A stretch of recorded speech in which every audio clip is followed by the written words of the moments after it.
So, good morning, guys. Today we are talking about frameworks and principles of moral disposition. So, among ancient minds who mined deeply into the predicament of human, particularly on how human could avoid suffering, were there three Oriental stages: the stages from Buddha, Lao Tzu, and Confucius. The three believed that originally human beings are one with the universal reality, the summum bonum, the Brahma, until the birth of human to the Atman self, an individual seeking and asserting his worth in this world of pain and miseries. Thus, human is always miserable due to selfish ordinate desires heading to frustration and relentlessness. So, they believe that human have certain desires that can be selfish and hindi naiisip yung mga feelings na ibang tao. So, on the other hand, so many human has to struggle from this slavery by seeking the one true reality, which is the Brahman. Human inherently seeks for happiness. However, happiness in life shall be postulated by a life of virtue. This is how the Greek triumvirate showed how life should be lived out by people. To Socrates, happiness is acquired upon the good life, a much contemplated and discerned to have its real worth.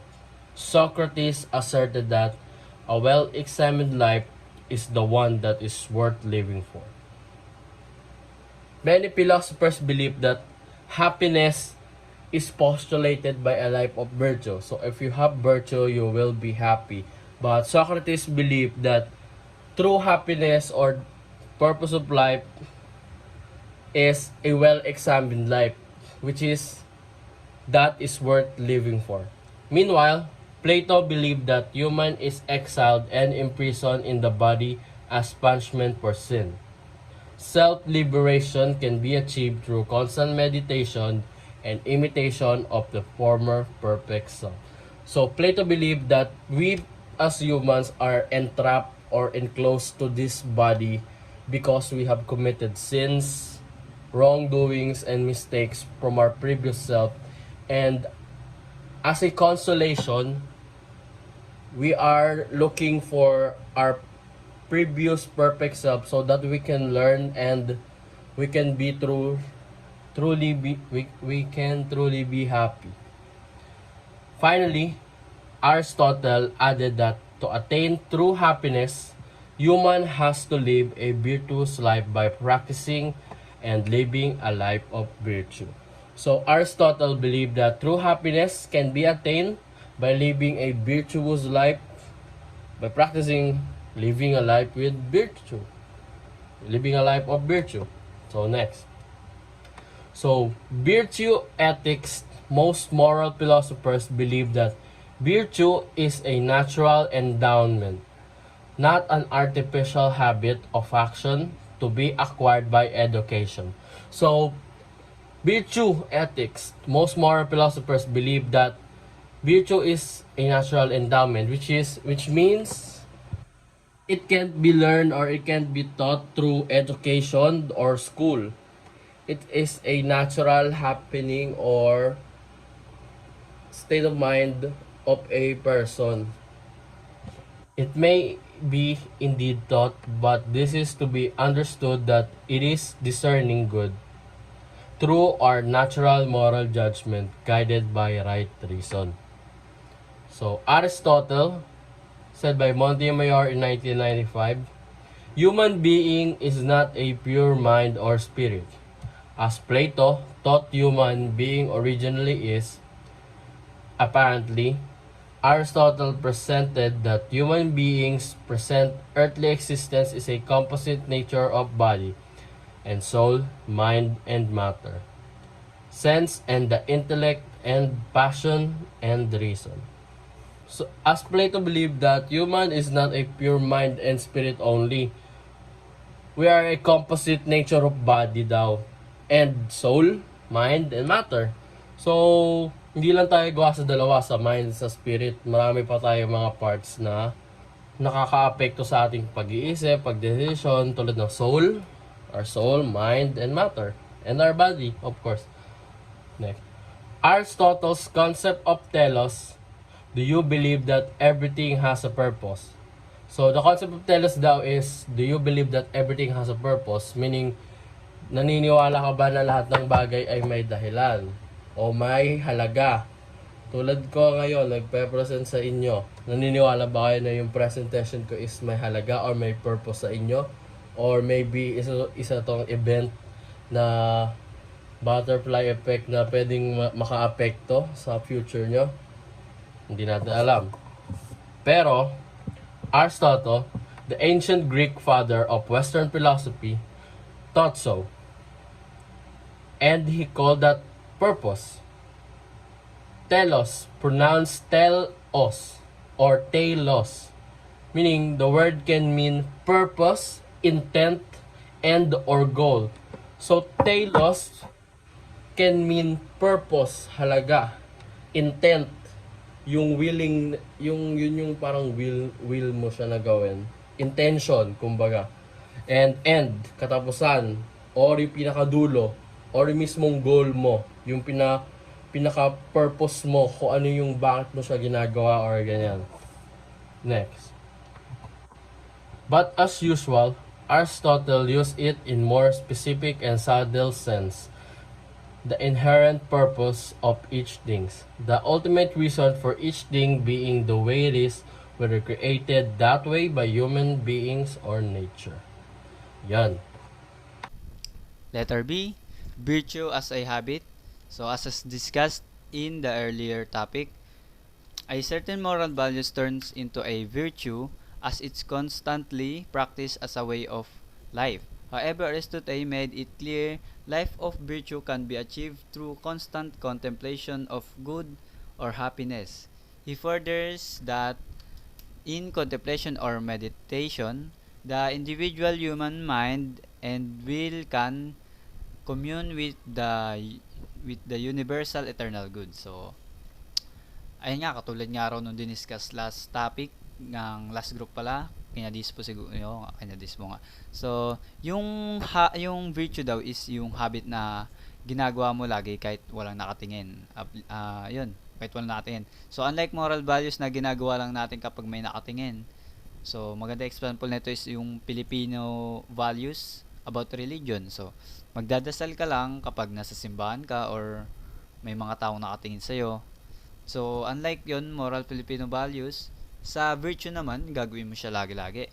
Magsisimba, kakain, bago matulog, or pag may nakita kang nagpapadasal sa social media, ganun. So, ayun yun. Ayun yung pinagkaiba ng virtue sa moral values.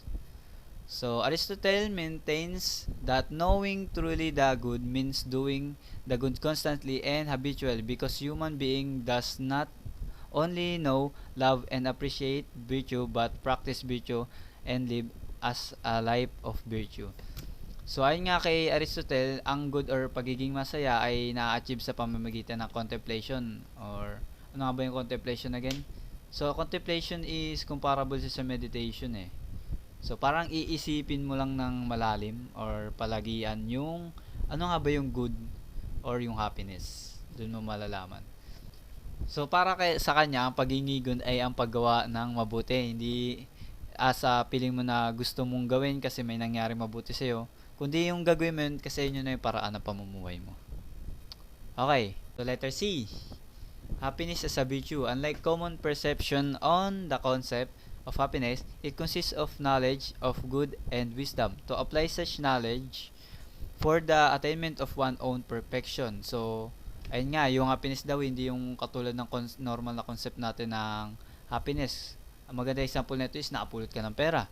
Siyempre, masaya ka. Hindi yun. Yung happiness na tinutukoy na dito is yung kaalaman mo about sa good and yung wisdom mo about doon para may apply mo yun sa sarili mo to make a version of the best version ng sarili mo yun.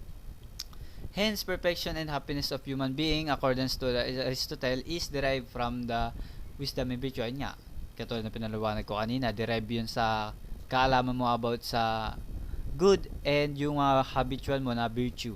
About good pa rin, syempre. So, principle of moderation. Aristotle tells that good and happy life follow when live in consonance with reason. So, ibig sabihin, yung within the rational bounds which lies between two vicious extreme. So, lahat ng ginagawa mong extreme or kulang, insufficient, or extreme become unreasonable and improper. So, magandang example nito sa yung pagkain. So, eating is good in itself. Siyempre, mabuti sa katawan natin. But, pag ginawa mo to ng excessively or insufficient, kulang, can result sa health problems or health injury. Next slide. So, number 2, kay St. Thomas naman, tapos na tayo kay Aristotle. So, brief explanation, sino nga ba si Thomas Aquinas? Aquinas pala.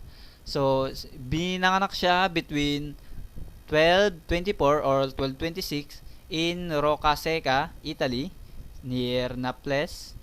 So, si Thomas, yung pamilya niya is medyo mayaman, may kayamanan na rin. May castle sila and had been in sa Aquinas family over century. Isa siya sa 9 na magkakapatid ng Thomas family. He was the youngest of the 4 boys and was given a custom of the time of his parents considered him destined for a religious vocation. So, canonized in 1323, Thomas was later proclaimed a doctor of church by Pope Saint Vicious V in 1567. So, claim siya na doctor siya ng church nila nung Pope Saint Pius V ng 1567. So, nung 1879, si Pope Leo XIII published the encyclical Aeterni Parish, which among other things holds up Thomas as a supreme model of Christian philosopher. So, si Pope Leo naman, pinablish niya yung encyclical Aeterni Parish. Isa doon is yung work ni Thomas. So, ginawa siyang model as a Christian philosopher through his voluminous and insightful and tightly agreed writings. So, magaling siguro siya magsulat. Thomas continues to this day to attract numerous intellectual disciples not only among Catholics but Protestants and non-Christians as well. Ayun, siya yung naging parang main philosopher ng Roman Catholic. Letter A. Happiness. Encyclopedia of Philosophy. Aquinas follows Aristotle in thinking that an act is good or bad depending on whether it contributes or deters us from our proper human end, the telos or final goal at which all human actions aim. The telos is eudaimonia or happiness, where happiness is understood in terms of completion, perfection, or well-being. Achieving happiness, however, requires a range of intellectual and moral virtues that enable us to understand the nature of happiness and motivate us to seek it in a reliable and consistent way. According to Aquinas, ang moral virtue daw po ay nade-develop through process of habituation and pagpapractice.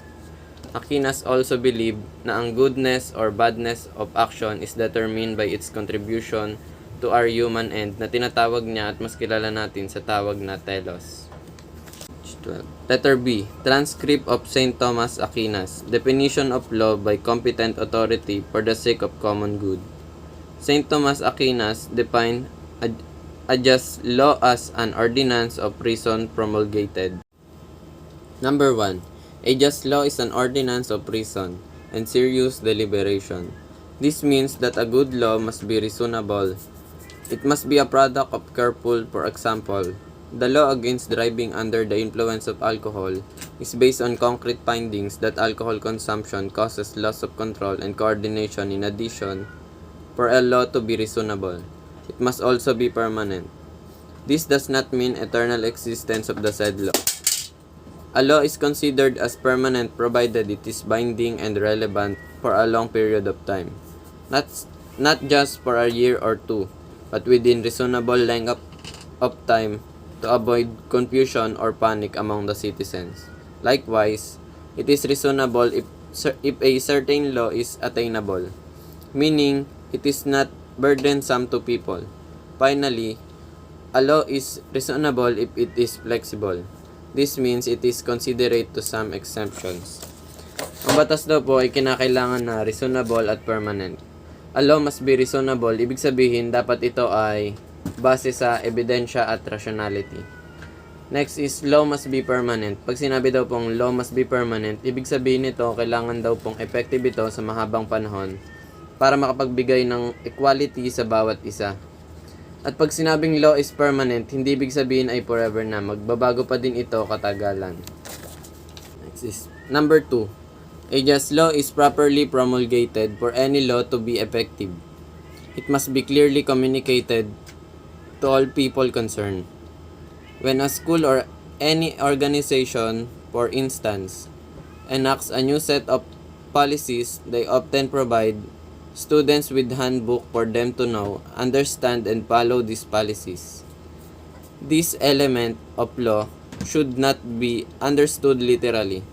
It implies that as duly part of the community, people have the duty to know the law, take the responsibility to get informed of related provisions. Bago daw po maging epektibo ang isang batas, kinakailangan ipaalam muna ito sa lahat ng tao bago ipatupad. Dahil tayong lahat ay may tungkuling malaman ng batas. Number 3. A just law must be decreed by competent authority. Only persons with legitimate authority have the power to create and implement laws for their respective communities. That is why church leaders cannot make law for the country, nor can government leaders enact church laws. Ang batas raw po ay maaari lamang ipatupad ng otorisadong tao bawat community. This is my report. A just law ought to be for the sake of common good. This means that just law, first of all, purposes the promotion of respect for the dignity and freedom of each person. Secondly, it should foster so well-being and authentic development of the community. Lastly, it should promote true and lasting peace over with no, though everything permitted by law can either moral should and act considers legal if those not convict and state will in good or corally good nature, intention, circumstances are all positive, good in person and person community. So it means ang isang mga tarungan ng batas ay dapat sa kapakanan ng pagkalahatang kabutihan. Ngayon pa man, alam naman natin na pahintulot ng batas moral. At kailangan, ayon sa law dito, ang legal na kailangan natin gawin ay parang katulad sa mga bagay na sa kalye, kailangan natin ng legal na batas. Kasi kung gagawa tayo ng legal na batas, pwede tayong mapahamak. Kaya doon pumapasok ng law. Kaya gumagawa sila ng batas para sa ganung bagay. St. Thomas in Natural Law for the Thomistic Ethics is centered on the concept natural law for Aquinas. God is divine providence, plans all things and directs all things the proper order to their proper purposes. Order proper end, this law as nothing but proper order, the proper for all things to guiding all these things, proper direction. About sa sinabi ni St. Thomas, ang law ito ay saan nakasentro sa konsepto, natural, na batas na para kay Aquinas, para sa itinuturing lahat ng bagay na kanilang wastong kayusan, kanilang wastong layunin sa kanilang layunin, sa mga layunin tulad ng sinasabi ni Aquinas. St. Aquinas, Cardinal Virtus a cursory glance, the second part of Summa Theologica would reveal a host virtues that are indicative of human goodness, but were essential for virtues from which Aquinas for extending these flows, these virtues are prudence, justice, temperance, and courage. Aquinas refers to virtues as cardinal virtues. There are principal habits on which rest virtues hinge. Ayon kay Aquinas, kalawang bahagi ng Summa Theologica ay mahayag na maraming virtud. katulad ng pagkamahinhin, katarunungan, pagpipigil at katapangan. Ayon sa sinasabi ng Aquinas about dito, ang ugali ng tao ay meron ding mahinhin, katarungan, at pagpipigil at katapangan. Depende ito sa tao kung paano nila gagamitin, kaya meron tayong law about that. About sa sinasabi ng Aquinas. Prudence. In order to act, we need make good judgment about how we should this precise habit associated with prudence, which Aquinas defined the wisdom concerning human suffering in order to make good moral judgment in twofold knowledge. It's required to most know the general moral principles to guide actions and to the particular circumstance in which decision required. It also involves the appraisal of concrete, contingent circumstances. In this perspective, in good decision will always be responsive to our situation requires we must grasp the patient to our thought. So prudence naman po. About sa prudence, ang prudence ay kasanayan sa pag-isip ng maingat sa matalinong bago kumilos. Mahalaga ang prudence upang maiwasan ng panganib sa sitwasyon at magkaroon ng masinsinan na pagpapasya.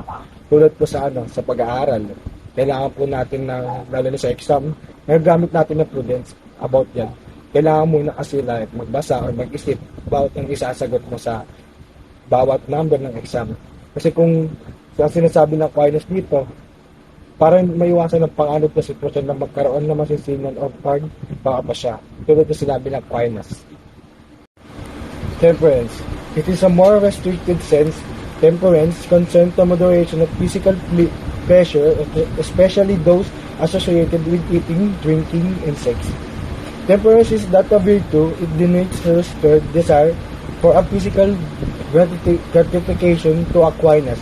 The purpose of temperance is to refine the way we enjoy bodily pleasure.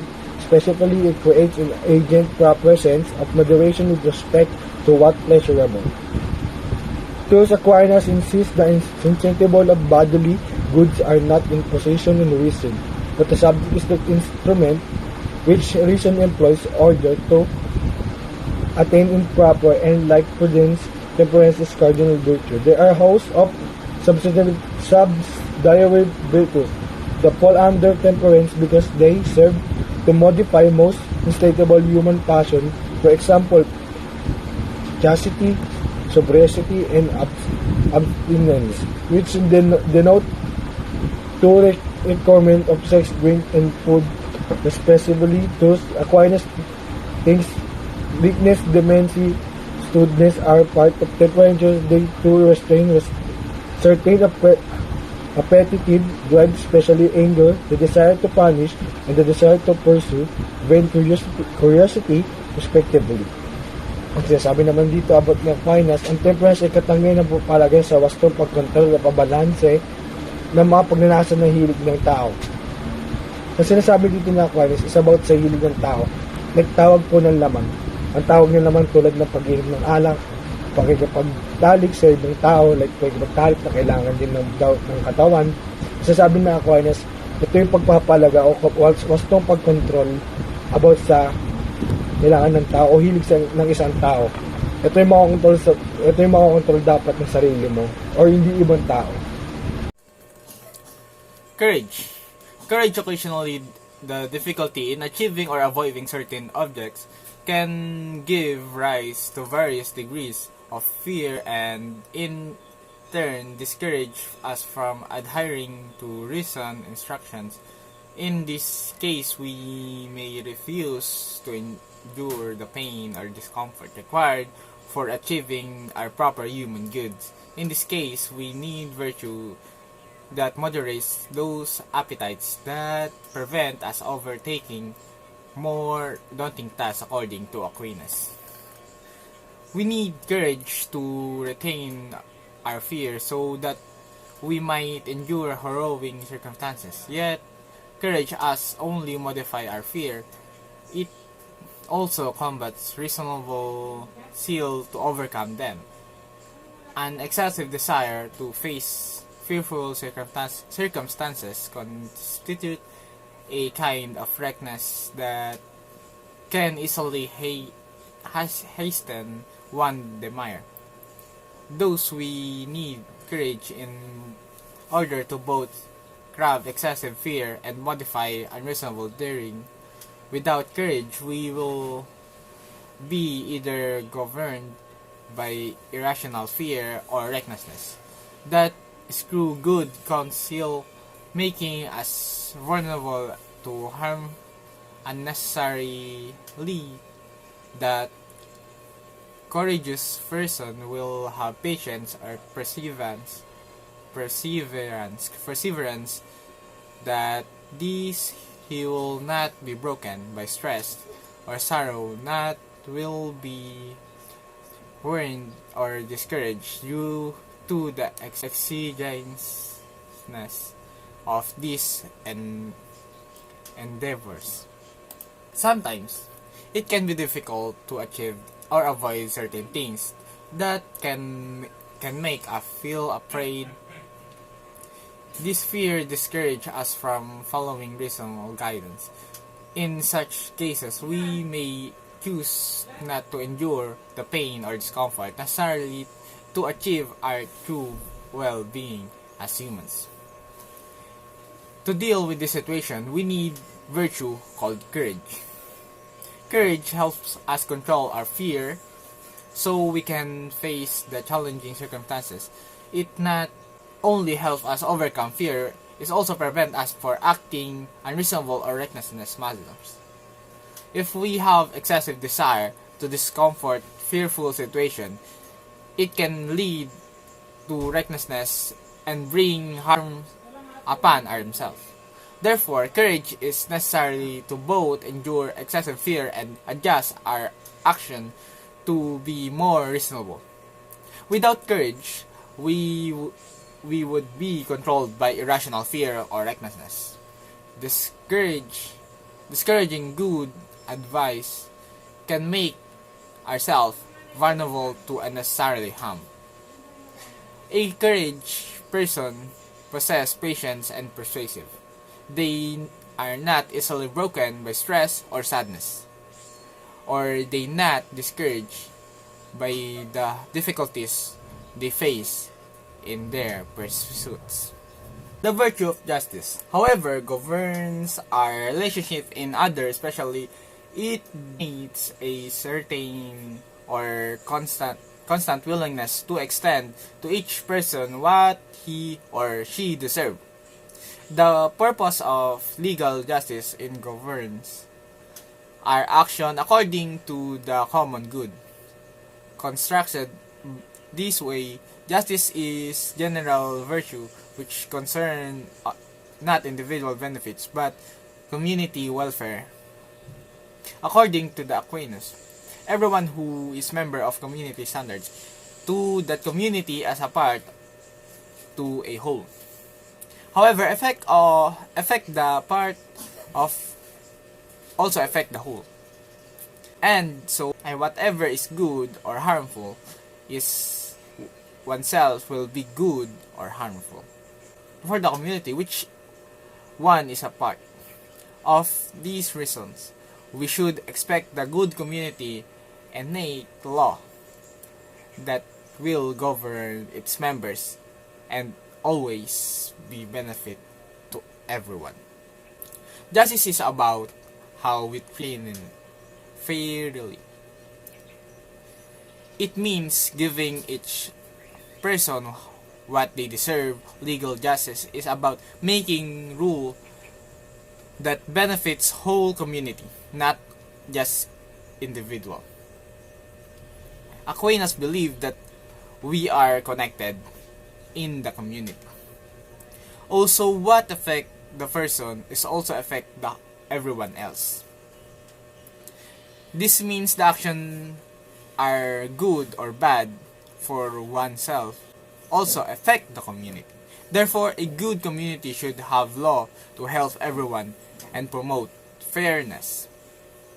Deadly sins. Sin is nothing else than normally bad act. An act not in accord with reasonable informed by the divine law. According to Thomas, a capital vice is that which has an exceedingly described, and so that in his desire for it man goes on the commission of many sins, all of which are said to originate in that vice as their chief source. It is not then the gravity of the vice itself that makes it capital, but rather the fact that it gives rise to many other sins.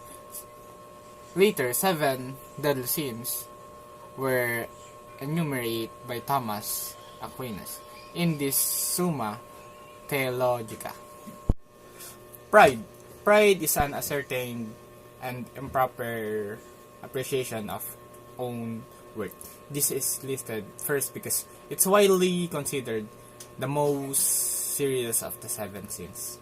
Pride is often leads to the committing of other capital sins. Pride is manifested in fury and narcissism, and about one's appears, intelligence, status, etc., and described as love of self, prevent to hatred and contempt for one's neighbor. Pride is an excessive belief in own worth that considered a serious sin. It leads to other major sins and is shown through variety, self-centeredness, and twisted form of self-love. The result of hating and looking down on others. Greed, which also known as avarice or covetousness, is the immoderate desire of earthly goods, as well as situations such as power. It is a sin of excess. Greed can further inspire such sinful action as hoarding of materials or objects, theft and robbery, trickery and manipulation. Greed is strong desire for wealth and power.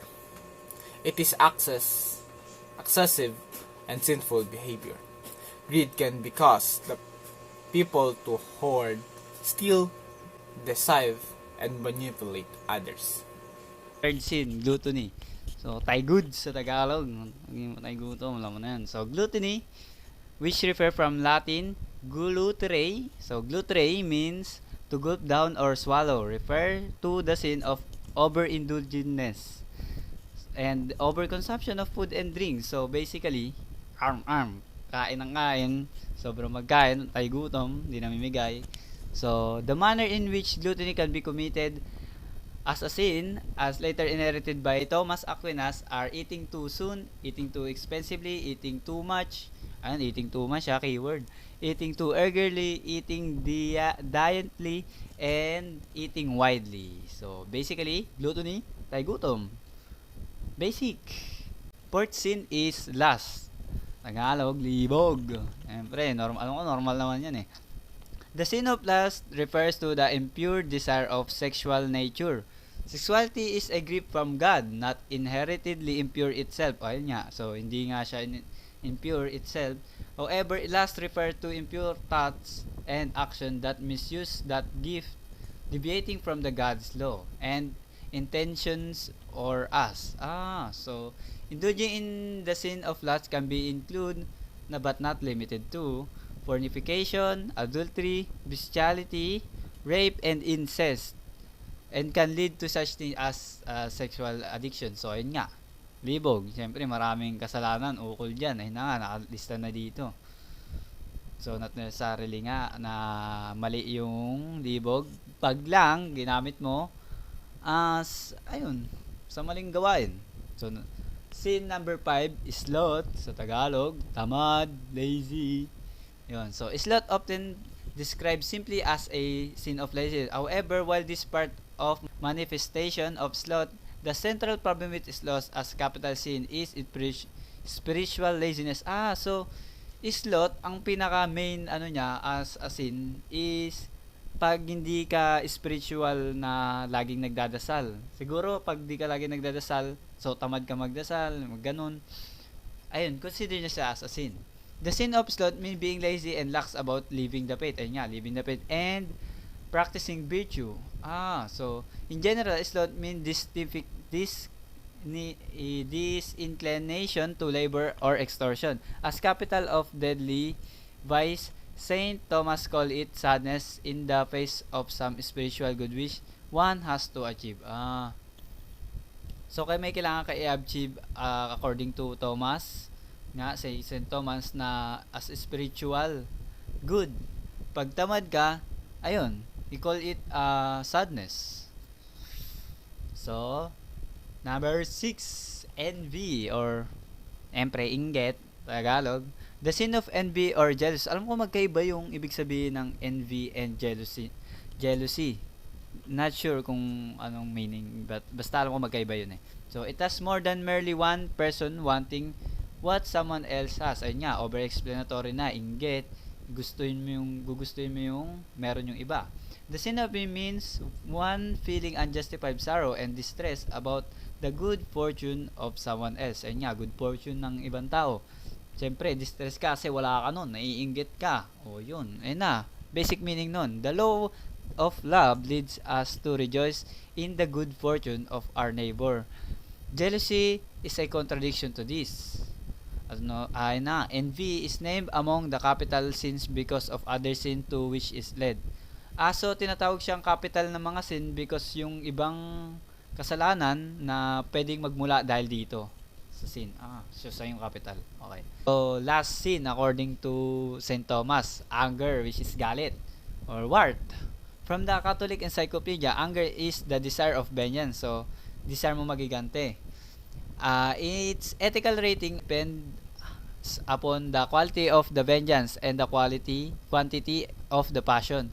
When these are in conformity with the prescription of balanced reason, anger is not a sin. So it is rather a praiseworthy thing and justifiable with a proper zeal.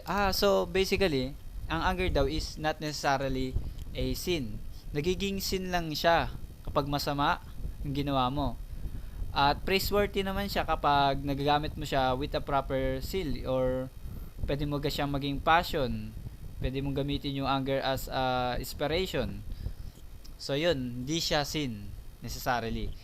It only becomes sinful when it is said to wreak vengeance upon who has not deserved it or greater extent than it has been deserved. So normally nagiging sin lang siya pag sobre yung ginawa mo sa pinagigantihan mo or hindi deserve ng pinaggantihan mo.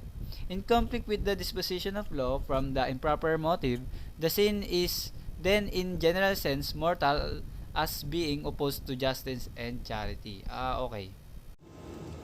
For Kant, only the categorical imperative is moral. It is the moral law. An imperative, however, is a command that compels human, by virtue of their being rational, to act universally and impartially in precisely the same way. Human reason is therefore constituted by the search for necessary and universal good. Kant believes that the basis for the good lies in the intention or the will. Kant derived the categorical imperative to provide a formulation by which we are duty can apply our human reason to determine the right. The rational thing to do that act is are morally praiseworthy if done out of a sense of duty rather than for the consequences that are expected, particularly personal interests. The only thing good about the act is the will, the good will. That will is to do our duty. Si Kant daw po ay naniniwala na ang batayan sa pagiging mabuti ay nakasalalay sa intensyon o kalooban. For example, nagbigay ka ng limos sa pulubi. Hindi mo intensyon ang kabutihan o pagtulong dahil ang intensyon mo ay para lamang mapansin ng nakararami. Right's right. In a broader sense, is anything due to person. Strictly speaking, right is a moral power endowed to man to do or to refrain from doing something that which one may be entitled of right, therefore, is neither physical nor material, for it is a moral power. This is due to human because a person possesses worth and dignity. Rights are necessary in human's life in order to live in harmony with other human beings. A right is the legal or moral entitlement to do or refrain from doing something, or to obtain or refrain from obtaining an action, thing or recognition in civil society. It is a thing to which one has a just claim. Rights originate not from the person holding it. Man has right because law provides him it.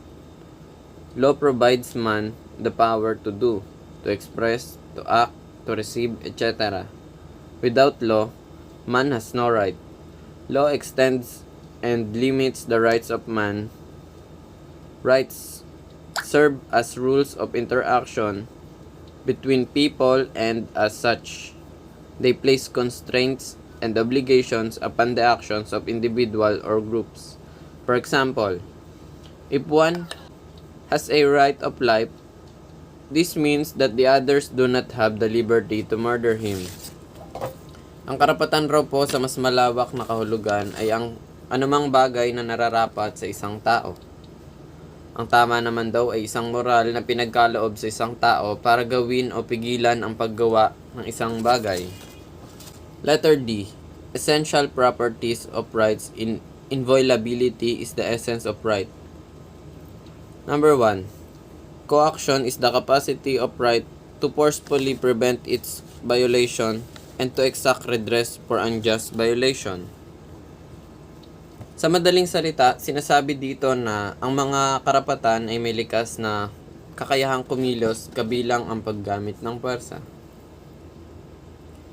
2. Limitation is the natural limit or boundary of right, beyond which it cannot be exercised without violating the right of another. Number 3. Collision is the apparent conflict of the rights. In this case, the right which should prevail to which the other gives way is that which belongs to a higher or more universal order, concerned with the graver matter, is found upon the stronger title or claim. Collision. Ang contradiction po ng mga karapatan ay ang tinatawag na collision. Letter F. Kinds of rights. Number 1. Natural rights. They are rights acquired by birth, also called basic human rights. Example po rito ay yung right to life, to freedom, to obtain properties, to education. Number 2. Acquire rights. Those rights obtained by individuals after fulfilling some requirements as prescribed by law. Example, acquisition of citizenship and right to suffrage. Karapatang bumoto, paglisensya sa pagmamaneho, at citizenship. Number 3. Public rights. Those rights given to people by the ecclesiastical and civil laws. Mga karapatang binibigay ng simbahan at ng civil law o related din ito sa relationships, persons at ng mga ari-arian. Number 4. Private rights. Those rights granted by private industries, institutions or organizations who have formulated laws in accordance with the civil law. Ito po yung mga karapatan na konektado lamang sa iyo at sa isang institusyon o organisasyon. Halimbawa nito ay ang pagpirma ng kontrata sa isang trabaho. Number 5. Positive rights. Those rights which order upon a person the power to do certain things. Example, karapatang magpakasal, to possess wealth. Number 6. Negative rights. These are power of the person to refuse to perform negative acts. Example, stealing, intoxication, drinking, killing, etc. Number 7. Alienable rights. The rights that can be transferred or renounced. Example, ownership rights, positive and negative rights. Sample po dito is kung meron kang bahay, mayroon kang karapatang ibenta o ipamigay o ipamana. Number 8. Inalienable rights. These rights that cannot be transferred or renounced. Example, religious rights or right to life. Kabaliktaran naman po ito ng alienable rights. Sample po dito ay hindi mo pwedeng iutos sa magiging anak mo o apo o kung sino man na piliin ang relihiyon mo sa future niya. Number 9. Perfect rights. These are mandatory or enforceable by the law. Example, right to collect payment from debt. Number 10. Imperfect rights. These rights which are not enforced by law or not juridical. Example, rights to give tips to ushers. Other example ay ang paghingi ng mga pulubi o badyaw at pagbibigay ng tips sa restaurants. Next, limitations of rights. Human rights have an intrinsic relationship to the common good. One may therefore exercise his right for that good provided its execution will not imperil the society. Human rights para sa akin po is freedom, kalayaang gawin ang lahat ng gusto. Pero yung kalayaan na yun is limited in a way na hindi ka nakaka-apekto ng ibang tao. Kuwari ako, I have a freedom to speak my mind or to tell everybody what I thought about this particular thing. Pero, in a way na hindi ako makakatapak ng beliefs or thoughts ng ibang tao. Although sometimes, we people tend to misinterpret others' expression about something. Pero that doesn't mean na we intended to do so. So, as a human right, we have the freedom to do anything but in a way na wala tayong matatapakan tao, wala tayong masasaktan, wala tayong ma-harm na mga individual or intellectual mind na magre-resulta sa violence or sa conflict between someone or some groups or something. All rights are defined by the natural law. Therefore, rights are limited by what the natural law prescribes or allows. There is never the right to do evil. So although we have freedom, it is never right to do evil. Although it's an action or walang law na nasasabi na bawal gumawa ng masama. Pero as a human being, we have the thinking na kailangan nating gumawa lagi ng mabuti. Although some people gumagawa ng masama, pero never intended doon yung right na gumawa ng masama. So, number 2, rights are necessarily the correlative of duties. For every right, there is a corresponding duty. Each has right that others are bound to respect.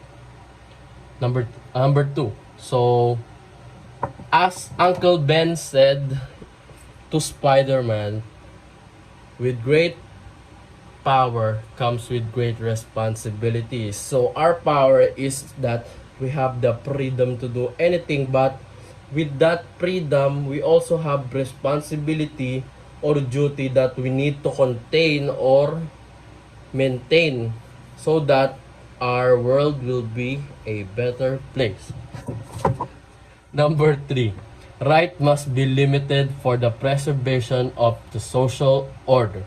So rights are limited daw for the preservation of the social order. So social order maybe is yung pagkakasunod-sunod ng middle class, lower class, upper class, and it was limited daw so that it can preserve the social order. Next, number 4.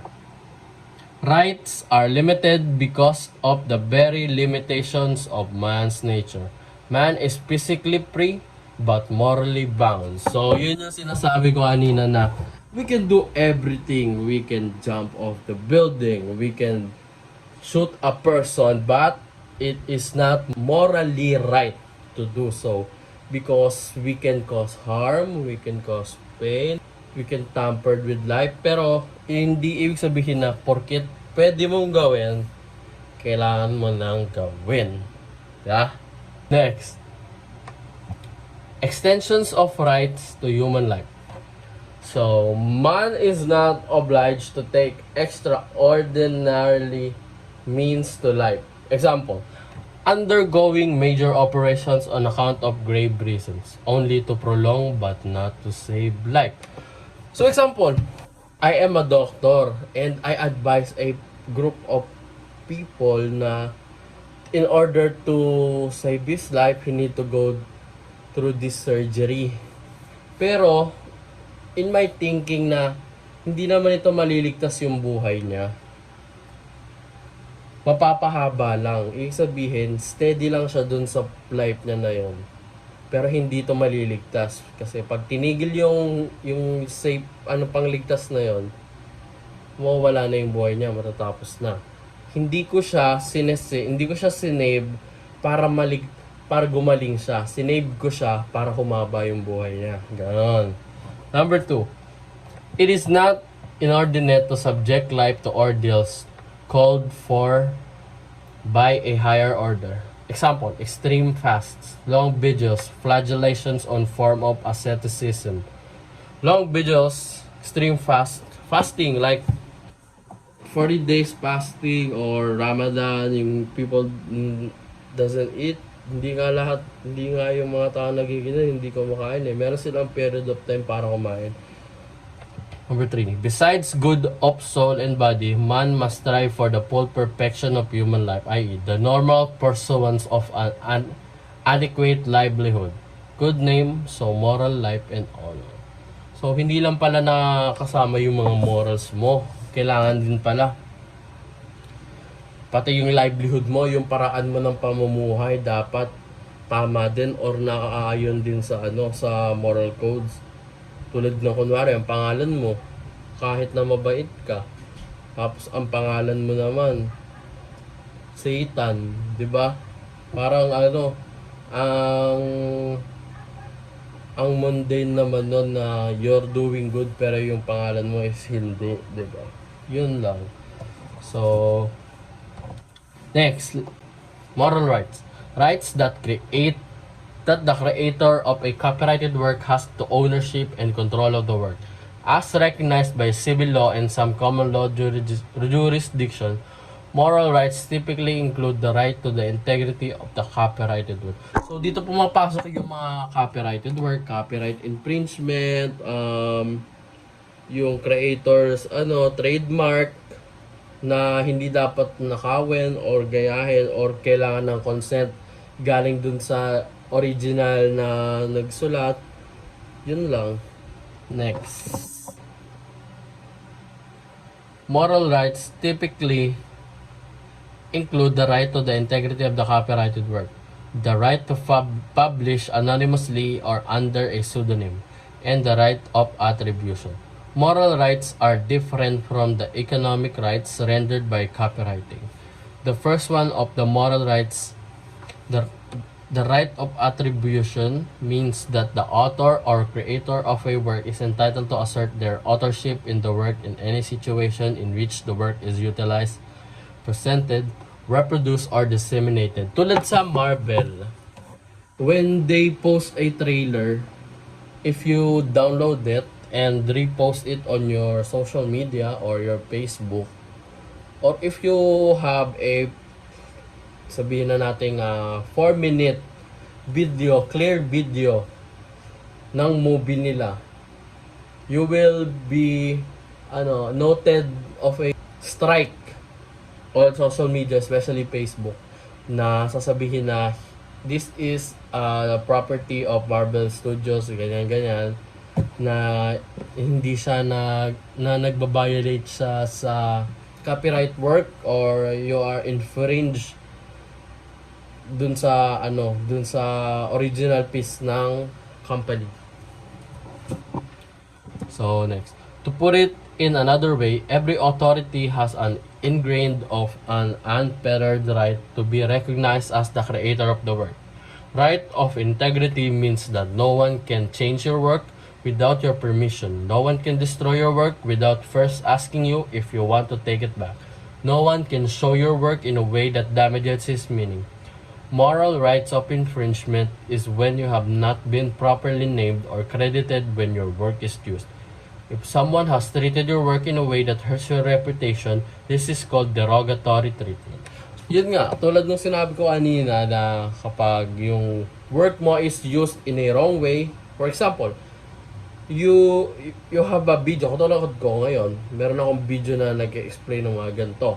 If you use this para pagtawanan ako or maliciously shame me sa ibang tao, you are subjected to infringement or derogatory treatment. Yun lang naman yan. Simple lang. So next, legal rights. Legal rights. These are clearly rights which exist under the rules of legal system or by virtue of decision of suitability authoritative bodies within them. Legal rights are based on a society's customs, law, statutes, or action by the legislatures. So, legal rights, yung batas natin. Huwag papatay. Huwag magnanakaw. Huwag mambabastos. Merong mga batas na nasusulat dyan.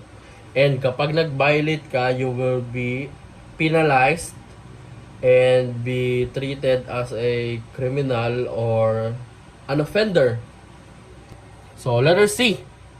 Utilitarianism. Utilitarianism is a normative ethics, a tradition stemming from the late 18th and 19th century. English philosophers and economists Jeremy Bentham and John Stuart Mill, according to which an action is right if it tends to promote happiness and wrong if it tends to produce the reverse of happiness. Utilitarianism is a simple, if something makes you happy, it's good. Pero if it does not make you happy or it's the opposite of happiness, it's bad. Yon. So, not just the happiness of the performer of the action, but also that of everyone affected by it. Such a theory is an opposite to egoism. The view is that the person should pursue his own self-interest, even at the expense of others. And to any ethical theory that regards some acts of types of act as right or wrong, independently of their consequences, utilitarianism also differs from ethical theories that makes the rightness or wrongness of an act dependent upon the motive of the agent. Pero daw, merong loophole. Yung rightness and wrongness ng isang bagay is also dependent to the motive of the agent. So ako, parang si Thanos wants to bring balance, wants to bring peace. His motive is ethically correct, morally correct. Pero his action does not provide happiness or satisfaction to other people around him. So, he's trying to bring balance by cutting half of the population, di ba? Pero ethically and morally wrong yun kasi you're killing innocent people. Pero your motive is good. Gaya ang sabi ni Jake Peralta, cool motive, still murder. Yun lang. Depende sa motive if something is wrong or right. Pero that doesn't mean na it is correct. ika nga, two wrongs does not make one right. So next, utilitarian may, however, distinguish the aptness of praising or blaming an agent from whether the act was right. So yun nga, if something is morally right and the motive was correct, so then it is correct, it is right. If it's not, then it's something else. We don't know. So next, Types of literalism. There are basically two branches of literalism. They both agree the goal is ethics. Ethics is to maximize happiness, to disagree or where decision should be applied. Number one, act or tourism argues that we should always choose our action based on will to cause the greatest amount of happiness. Ito po about sa altruism. Ang altruism ay isang moral na teoryang itataguyod na alang-alang sa kabutihan ng pinakamaraming tao bilang pangunahing pamantayan sa paggawa ng mga moral na desisyon o tamang desisyon. Act na sinasabi na tulad na Aquinas, utilitarianism argues. Ang utilitarianism argues ay isang moral teoryang ay isang pili ng palaging pili ng tamang aksyon batay sa kung anong magiging sanhi o malaking halaga ng kaligayahan. Pero yung sinasabi ng Aquinas dito na just our action based on will cause greatest amount of happiness. Pumili ka ng kasiyahan mo about sa sinasabi sa utilitarianism. Number 2, rule utilitarianism argues that we should figure out sort of behavior usually causes happiness and turn into set of rules. Rule utilitarianism, dapat alamin anong uri na pag-uugali o kadalasan na dudulot ng kaligayahan at gawing tulad ng kaligayahan at gawing itong sanghani na panguntuan. Ayun ang rule utilitarianism. Business fascination with utilitarianism. A strong appeal of utilitarianism approaches the cost-benefit character business managed regular way to pros and cons, alternative economic and managerial actions. This approach solving business problems is staple of many business courses, so is therefore agreed in the peace side of many managers. About dito po sa business fascination with utilitarianism, na diskarte po ng katangian ng cost-benefit ito. Ang diskarte ng ito ay paglutas ng problema sa negosyo upang pangunahing bahagi na maraming ko sa negosyo nakatanim sa isipan ng tagapamahala. Ito po yung kailangan ng sa isang business ng tao. Kailangan po natin maging open-minded since then kung ano po mangyayari na para di po mag-overthink, critical thing about sa maging cause ng problem kung ano man meron sa negosyo. And lastly, another reason manager are so accepting utilitarian thinking, the flexibility response different situation. Utilitarianism accommodates complex circumstances or more easily than other more absolute philosophical approaches. The factors considered in a utilitarian framework can be conveniently varied from the short term, the long term, or financial to non-financial criteria, while conflicting stakeholder claims to recognize manager typically weigh business owner, shareholder associated to corporate probability. This more important than goes to groups such as employees for the community. Ito po yung bakit tinatanggap ng tagapamahala or utilitarian, kasi may pag-isip po sila na nakasalalay sa kakayang umangkop bilang tugon kumbaga sa lahat ng problema at sitwasyon. Ang utilitarianism ay madaling tumanggap ng mga komplikado pangyari kaysa sa ibang mas malalang pangyari. Ang utilitarian o isang tao na kaya mag-isip na parang utilitarianism is kailangan sa mga business. About dyan, tulad po ng mga nakasabi ko lang kanina na marunong sila mag-critical think about sa business kung ano man kailangan nila gawin.